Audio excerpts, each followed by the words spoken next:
بعضو دکانونو کې مکتبو کې هلته ملک کې موږ لیدلي چې دغه قرآنونه خرڅوي دا کوم قرآنونه چې د سعودي عرب حکومت وقف ورکوي د الله دپاره او په هغې باندې هغه مهر ومي هغوی خرڅوي او په بعضو یې لیکلي چې دا هدیه ده حاجیانو ته په بعضو یې لیکلي چې وقف لله تعالی لا یجوز بیعو ښه صفای پې لیکلي چې بیع خرڅول جایز نه دي اوس دوی خو خرڅوي دغه کسان خو ګناه کار کوي زه د دوی نه د قرآن اخیستی شم او که نه په پیسو جواب د دې مسلې اول دا واورئ د وقف یو شی وقف کول د دې په شریعت کې ډېر احکام دي ډېر احکام دي او ښه جوور احکام دي یو مسله د وقف سره چې تعلق ساتي هغه دا ده چې وقف شوی شیز یا ځمکه دا چېرته هم نشي خرڅولی الا په بعضو حالاتو کې او دا مقام د هغې نه چې تاسو اوس تفصیل وایم حدیث کې دا راځي په صحیح بخاري صحیح مسلم کې دی چې عمر بن خطاب رضی الله عنه پیغمبر صلی الله علیه وسلم عمر بن خطاب دا مشوره ورکړې چې خیبر کې چې کومه ستا ځمکه ده هغه وقف که نو ورته څه ووایي تصدق باصله د دې ځمکې بنیاد هغه صدقه که لا یباع ولا یوهب ولا یورث دا به نه بیا خرڅولی کېږي نه دا ته چاته بیا هدیه کولی شي نه به دا ستا بچو ته په میراث کې پاتې کېږي چې وقف دې کړی به خبره ختمه شو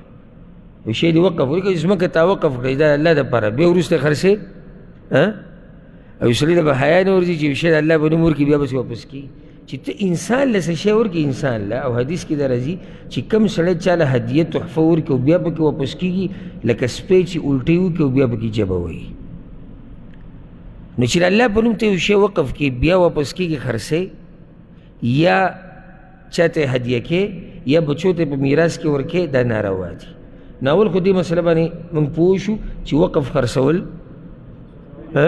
ناروا دي راځو دې مسلې له دا مسله ما ته نور هم ډېرو کسانو ویلې ده او دا د هغه خلکو کار دی چې د الله نه نه یېرېږي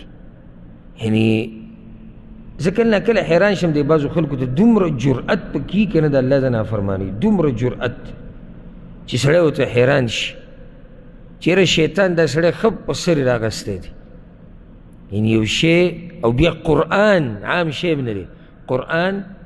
هغه یو حکومت یو مسلمان وقف کړی د الله دپاره ته یې رالې وخرڅوي حیا نه ورځي دې خلکو د الله او بیا به دا پیسې دی خوري څنګه زه دې ته حیران یم دا بیا دې بچو له م ورکوي او په دې به دی سینه م ټپوي چې ما مال ګټلی نو د الله نه یېره پکار ده اول خو دغه خلکو ته نصیحت پکار دی اول دغه خلکو ته نصیحت پکار دی چې دا کار ناروا دی او ما سره یو ورځ یو کس زما خواله راغی او هغه د یو سعودي سره کیس او ما له پاڼې راوړې او چې دا کیس دی او دومره پیسې دي او دا رانه غواړي او دا نو ما د هغې معلومات وکړو چې دا کیس څه کیسه ده او خو خپله خبره نه کوله پوره نو ما هغه سعودي سره رابطه وکړه ما دا څه مسله ده هغه وی ده ماته ووایي چې هلته ډېر جوماتونه دي او مدرسې دي او خلک دي او هغو ته قرآنونو ضرورت دی او دا دي او دا دي چې ګوره هغه څو یاد کړو 4,000 که 3,000 قرآنونه مې ما دله اخیستي دي او بیا مې د بیلټۍ پیسې م ورکړي دي مې وله ملک ته رسولي دي هغه بیا د خرڅ کړي دي زما اوس د سره کیس دی بس بیا دې ځګلی شو هغه بل هلته وایي چې ما سره ظلم شوی ده او زیاتی شوی ده هغه سره دلایل دي محکمه کې ثابت کړي د هر څه ګوره اوس د الله نه یېره نشته یعنې یو سړی چې 3,000 4,000 قرآنونه دي او یو قرآن ډېر ارزان که ډېر ارزان که زه کېدی نه شي داسې خو زه ځای داسې وایم دا کوم چې مدینې را چاپ دی په 10 ریاله یې که زه او بیا وله ضرب ورکړه په 4,000 کې او بیا یې دله رسوي ملک ته ته بیا خرڅوه هلته دا هغه خلکو کار دی چې د هغوی یعنې ضمیر بلکل ختم دی او د الله نه یېره ختمه شوې ده نو اول دې خلکو ته نصیحت پکار دی چې دا کار حرام دی د هغې نه بعد اوس راځو د ورور دی سوال د ده څه دی چې زه یې ترې اخیستی شم که نه نو جواب دا دی چې او یو مسلمان د بل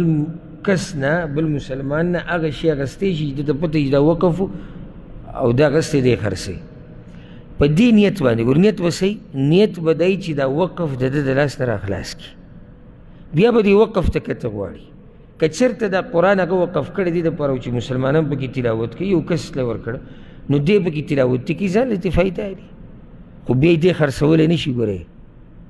د صرف څه کار وکړو وقف یې راخلاص کړو خو د ده ملکیت ته راوړېدلی نه دی ګورئ هغه د الله دپاره دی صرف هغه وایي چې یو سړی دی پکې تلاوت کوي یو دی پکې تلاوت کوي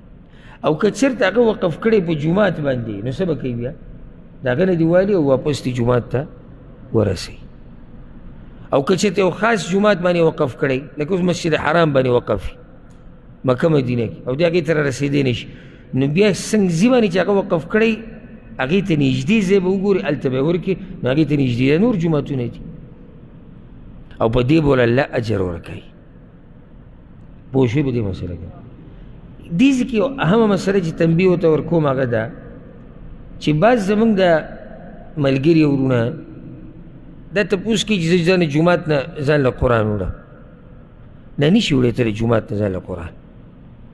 دا چې چا اخیستي دي هغه دې جومات لپاره وقف کړي دي چې دلته به خلک راځي تلاوت به کوي دا نه وي چې خلک به کورونو ته وړي او که داسې اجازت میلاو شي چې کورونو ته وړه دا جوماتونه به ټول خالي شي وي بل دا چې یعنې زه حیران دې ته شم چې یو سړی دې ته ناست چې زه به جومات ته ځان له قرآن راوړم وایله به پیسو باندې یو ځان له واله څلور ورسره زیات واله هغه څلور هم راوړي دې جومات کې کېده نو را به شي یاره زمونږ دوه قرآن وشي مور پلار له وړه دا خو د ثواب د ګټلو لار ده نو ته د بل ځای نه وقف رالی هلته وړې ښه یا جومات کې مثال کې کرسۍ وقف شوې ده جوماتونو کې کرسۍ پرتي په هغې بعضو باندې لیکلي وي چې را وقف ده دا ته د جومات نه نشي وړی جومات کې راهیل پروت دی خلک پکې د قرآن تلاوت کوي دا ته د جومات نه نشي ویستی او داسې پسې بیا ځه هر شی چې د کوم ځای دپاره وقف شوی او په هغه ځای کې ترې فایده اخیسته تا ته ګنجایي شي بس هغه ځای کې به ترې فایده لري د هغه ځای نه به بهر ته نه وباسي پوه شوې په دې مسله والله اعلم